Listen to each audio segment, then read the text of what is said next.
Hello everyone, I am doctor Abhijeet Taide, आपका knee hip and shoulder expert from New Delhi and welcome back to my channel ऑर्थोवी।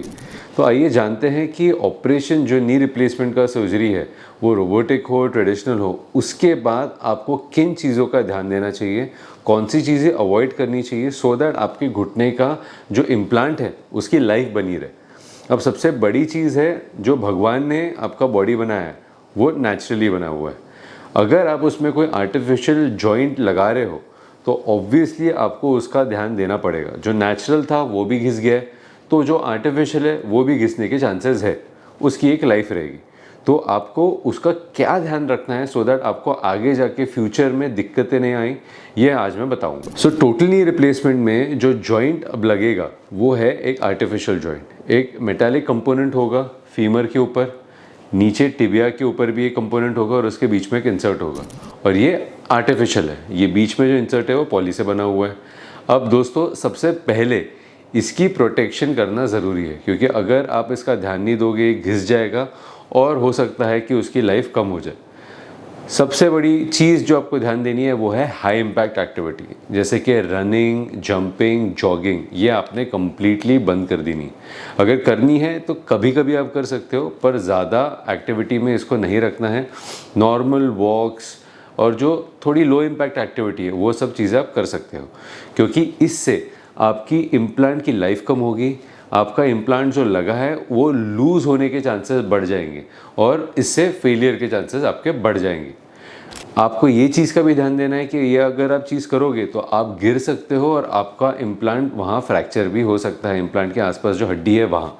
So high impact activity आपको बंद करनी है, जिसमें also ये भी चीज़ें आती है, बैडमिंटन, टेनिस, क्रिकेट, फुटबॉल, ये आपको अवॉइड करना है। और जो पेशेंट यूजुअली वर्कआउट करते हैं और उनको ऑपरेशन के बाद भी वर्कआउट करना है, मैं कुछ चीज़ों का ध्यान रखने उनको बोलता हूँ कि डीप जो स्क्वाट्स होते हैं वो थोड़े से उन्होंने अवॉइड करने चाहिए, क्योंकि उससे कंपोनेंट के ऊपर लोड ज़्यादा पड़ता है। अगर आप नॉन वेटेड कर रहे हो फिर भी आप कर सकते हो इवेंचुअली, जैसे जैसे आपकी मोबिलिटी बढ़ती है, बट वेटेड स्क्वाट्स में आपने बहुत केयरफुल रहना चाहिए। और साथ में ही अगर आपको ज़मीन पे बैठना है आलती पालती मार के, तो वो आपने थोड़ा कम करना चाहिए। ऐसा नहीं है कि आपको कंप्लीटली बंद कर देना है, बट आप जितना कम करोगे उतना अच्छा है, उससे आपके घुटने की लाइफ बनी रहेगी, कंपोनेंट घिसेगा नहीं।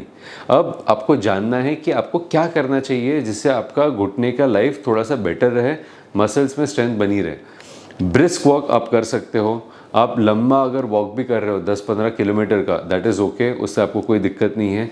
ज़्यादा स्टेयर्स उतरना चढ़ना नहीं करना है। अगर करना है तो नॉर्मल पेस पे करना है, और एज ए एक्सरसाइज वो नहीं करना है।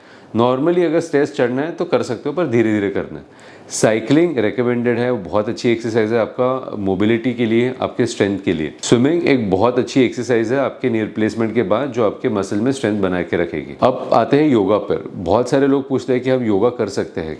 हाँ, आप योगा कर सकते हो, बट कुछ स्पेसिफिक पोजेस, जैसे आप चेयर पे बैठ के जो भी योगा के पोजेस है वो आप कर सकते हो। स्लाइट नी बेंडिंग के साथ अगर कुछ करना है तो वो आप कर सकते हो।